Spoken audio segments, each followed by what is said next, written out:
Halo, assalamualaikum, selamat malam teman-teman semuanya.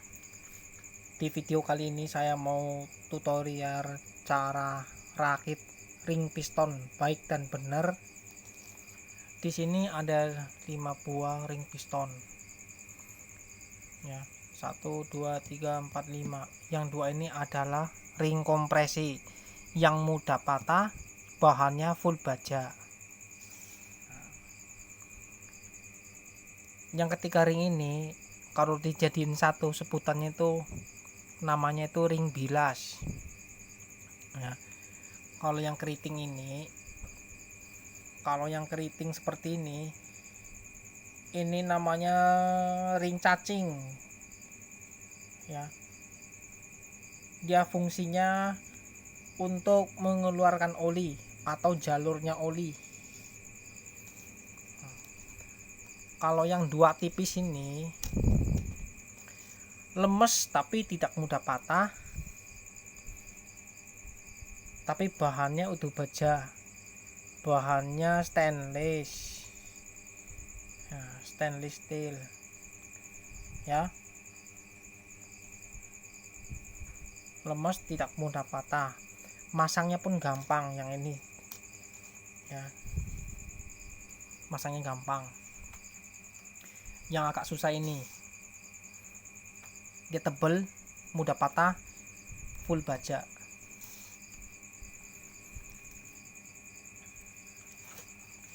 Saya mau jelasin tentang perakitan piston yang biasa orang-orang lakukan. Yang saya lihat selama ini, biasanya kalau orang yang rakit ring piston itu, mereka itu kebanyakan diinjak pakai jempol kaki atau ditahan pakai jempol kaki, lalu kedua jari tangannya itu untuk megang ring piston, ring kompresi seperti ini ya. Mereka megang di sini, nih sambungannya, mereka tarik di sini biar longgar supaya masuk. Ini bisa dilakukan sama orang yang sudah profesional. Bila mana orang yang melakukan ini yang kurang profesional, ini akan terjadi patah ring ya, seperti itu.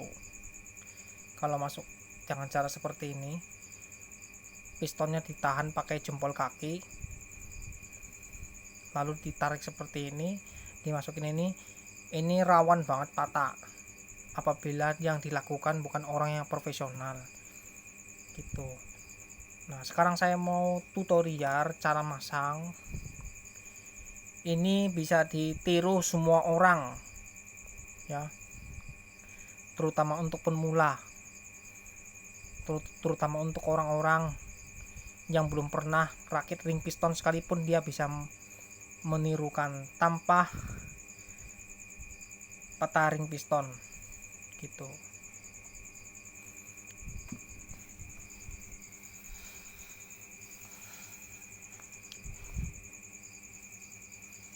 Piston itu harganya rupa-rupa karena juga kualitasnya juga rupa-rupa, nggak semua sama.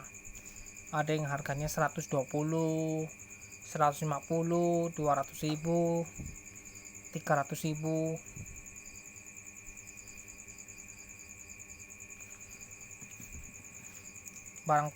Barang sekecil ini kalau sampai masang ringnya itu nggak hati-hati, terutama patah ring itu sendiri ya, mau nggak mau beli yang kedua kalinya gitu. Oke, kita lanjut masang.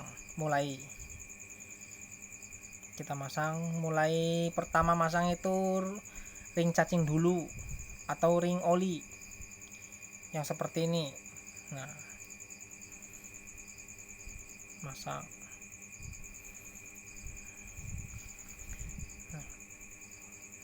Yang paling mudah ini sama ring yang ini, ring sapunya. atau disebut ring bilas. Nah, ingat, sambungan ring cacing mau di mana saja terserah, mau di sini, di sini atau di sini, nggak masalah ya. Yang harus diperhatikan sambungan ring ini 1 2 3 4 sambungannya ini.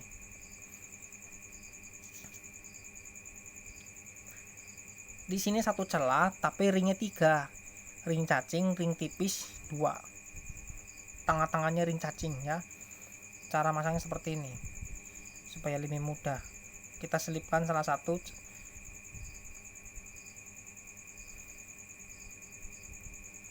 Nah, kita selipkan ya, lalu kita tarik naik ke atas dikit,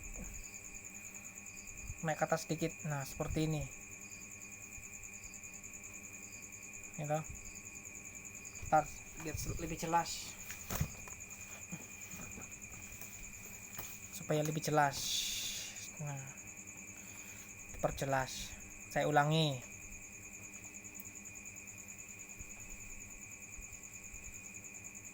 Cara masang seperti ini, diselipkan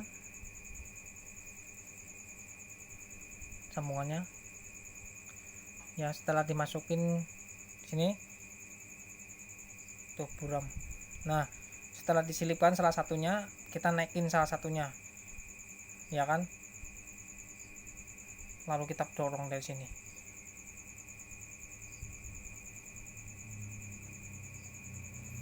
Nah, kita dorong, muter, narik terus. Nah, seperti ini, narik. Nah, sudah masuk. Nah, kalau versi saya, prinsip saya, kalau masang ring piston, sambungannya tuh selalu jatuhnya di lubang pen ya, selalu jatuhnya di lubang dudukan pen. Kenapa? Ya nggak tahu, saya juga ngikutin sesuai pabrikan, sesuai dari pabrikan motornya itu sendiri gitu. Untuk semua motor ya, mau Mio, mau Honda, mau Supra, sama jatuhnya di sini. Sambungannya jatuhnya di jalur lubang pen, tapi tidak sejajar ya, tidak sejajar. Misalnya nih, ntar dulu buram. Nah, kalau di bawahnya ring cacing kan situ ada ring tipis, sambungannya di sini. Lalu yang di atasnya ring cacing, satu ring lagi yang tipis, sambungannya di sini. Kita muter. Nah, ya.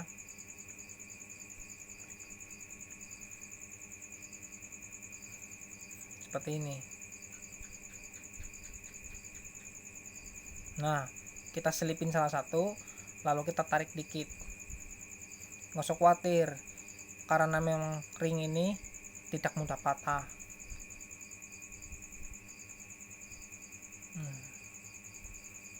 Ya, kita masukin dikit demi sedikit.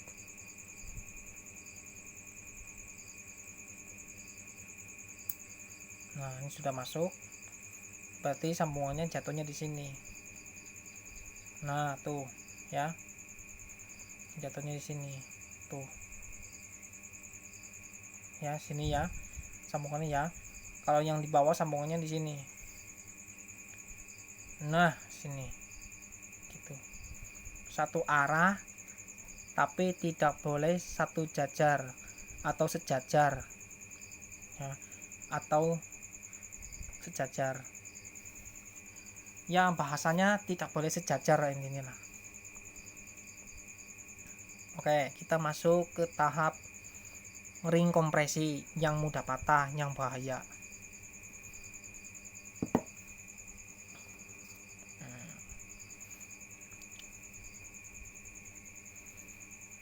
Nah, di sini ada 2 ring kompresi ya. yang satu agak hitam, ini agak hitam, yang satu agak putih. Kalau yang agak putih itu untuk kompresi, ring kompresi nomor 2 sini ya, di sini nih celahnya nih. Kalau yang hitam itu untuk di sini. Nah, sekarang sebelum kita pasang ring kompresinya, kita cari sambungan ring tipis yang paling atas. Nah, ketemu. Kalau ring tipis di atasnya ring cacing yang paling atas ini, sambungannya di sini, berarti sambungannya ring kompresi, jangan di sini ya. Kalau di sini sambungannya ring kompresi, itu artinya sambungannya ketemu sama yang ini, tidak boleh, nanti olinya masuk. Itu harus di sini putar. Nah, di belakang ini ya, kita selipkan salah satu saja. Setelah masuk, kita angkat dikit. Nah, seperti ini ya. Nah, seperti ini ya. Ini bisa dilakukan semua orang, sekalipun orang yang belum pernah. Paham ya? Bukan hanya orang yang profesional saja yang bisa. Orang yang belum pernah sekalipun dia tetap bisa masang ring piston tanpa mengalami patah ring, asal mengikuti cara yang seperti ini ya toh. Tuh, ini kan piston lama, piston yang usianya sudah 10 tahun ke atas, harusnya lebih rapuh dari yang baru. Kenapa yang kayak gini nggak patah? Berarti kan lebih aman toh. Tuh, kita muter sini seperti ini. Nah, ini nggak usah ditarik, biarin aja. Kita nggak usah narik di sini, kita nariknya di sini aja, nariknya di sini nih. Nah, perlahan masuk ya, sudah masuk, aman ya, tanpa terjadi insiden patah ring. Itu aja. Nah, sekarang kita masuk tahap yang terakhir. Saya ngomongnya agak susah ya teman-teman, ngomong cepet ya susah, ngomong pelannya kadang-kadang ya susah gitu. Sekarang kita masuk tahap ring yang paling atas ya. Nah, sekarang sambungannya ring kompresi yang nomor 2 ada di sini. Berarti yang paling atas itu sambungannya jangan di sini ya, jangan di sini, sebab sambungan ring kompresi yang nomor 2 nya itu sudah di sini. Kita harus nyari tempat lain, jangan di sini. Kalau di sini itu artinya ring kompresi yang nomor 2 sama yang paling atas itu ketemuan di sini, nanti olinya masuk atau kompresinya bocor gitu. Kita harus nyari lagi, kita muter, ganti posisi. Nah, di sini kita masukin, tarik atas dikit ya, buram.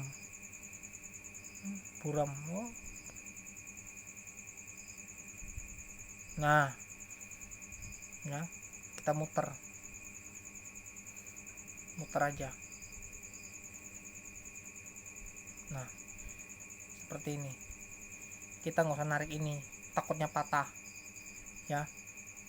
Kita tidak usah narik yang ini, kita narik di sini aja yang sudah masuk. Tuh, ini kan ya, nariknya sini aja. Tuh, narik di sini perlahan-lahan.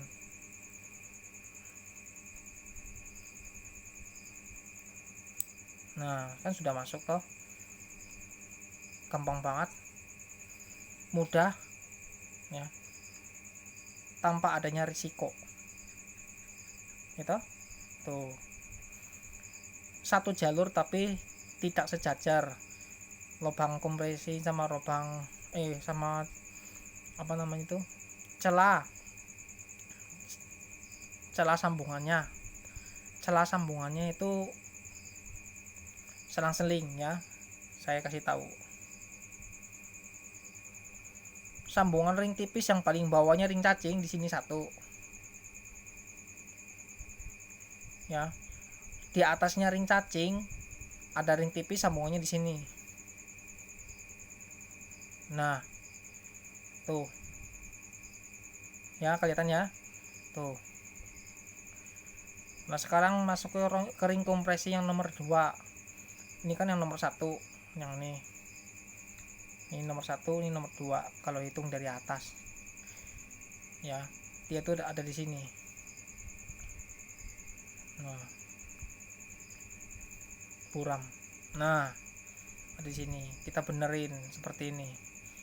Anggap aja ini piston baru. Ring kompresi yang paling atas sambungannya di sini. Di sini. Nah, gitu.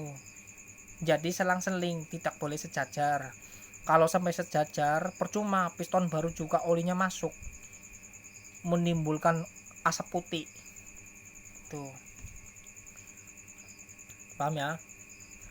Sebelum dimasukin ke blok seher atau dipasang ke buringnya, di sini disirami oli, pakai oli baru. Sini sampai kepala pistonnya itu benar-benar basah, baru dimasukin ke buringnya. Ini kalau sampai masang ke buringnya atau dipasang ke blok sehernya tidak dikasih oli, nanti blok sehernya itu baret.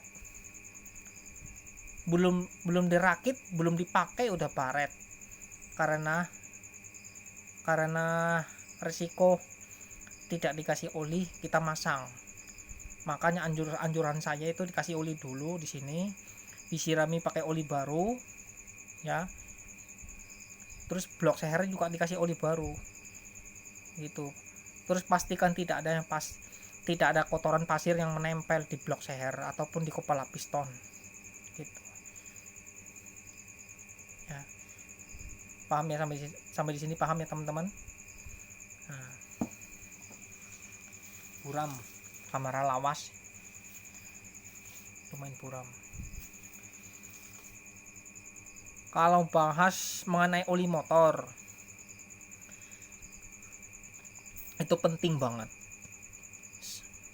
Oli motor itu seperti nyawanya orang. Terlambat sedikit aja dia akan mengalami masalah. Kalau orang itu kesehatan itu mengalami gangguan komplikasi. Nah,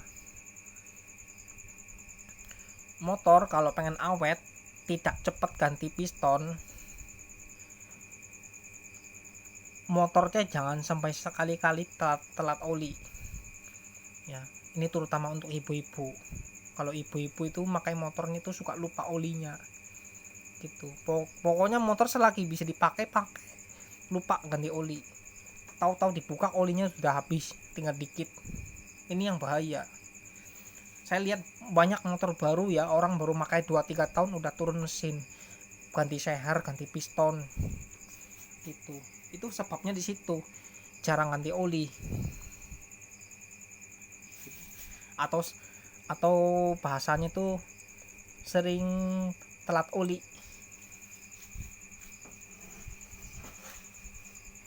Anjuran saya kalau motor sering buat jarak jauh itu 2 minggu sudah harus ganti. Oli itu tidak mahal, ya paling 50.000 lah, mahal 60.000, ya kan. 60.000 itu kan bisa menyelamatkan nyawa motor kamu, supaya motor kamu tuh nggak meriang, nggak masuk bengkel. Tahu sendiri kalau udah masuk bengkel biayanya mahal, suku cadangnya mahal, gitu. Mengingat zaman sekarang itu orang nyari duit di mana-mana susah.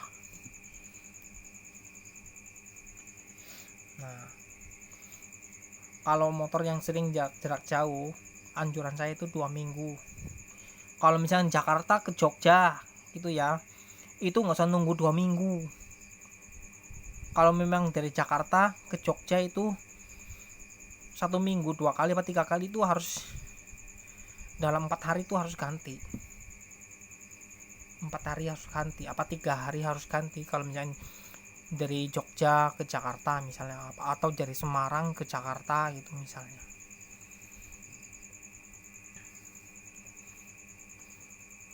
Gitu. Tapi kalau misalkan motor untuk hanya ke warung, antar anak sekolah, antar jemput, ya kan, antar jemput anak sekolah, ya intinya untuk jarak dekat aja gitu.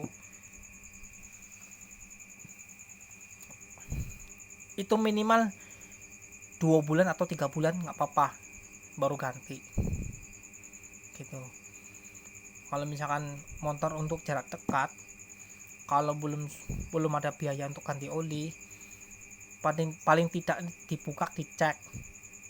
Kalau kurang ditambahin pakai oli bekas yang masih layak, tambahin dikit gitu. Kalau kurangnya banyak, nambahin banyak, kurang dikit nambahin dikit gitu, supaya motornya itu nggak pernah telat. Meskipun terlambat ganti oli, tapi olinya nggak telat gitu. Apa sih artinya telat oli? Kalau telat oli itu habis gitu, habis kering di dalam tampungan oli, bak olinya itu habis, nggak ada oli, itu namanya telat oli. Tuh.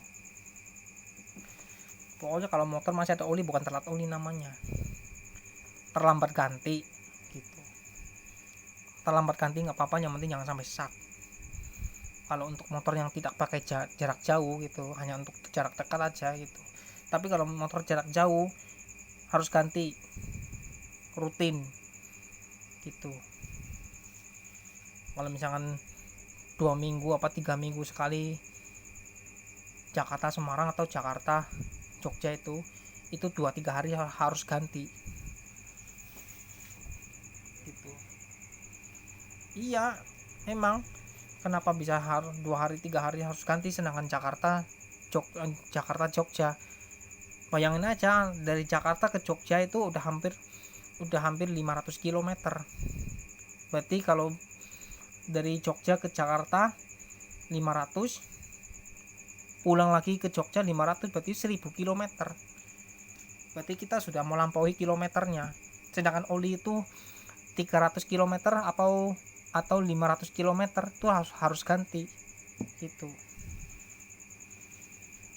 Maka saya anjurkan kalau misalkan Jakarta Semarang atau Jakarta Jogja itu minimal 2-3 hari harus ganti itu.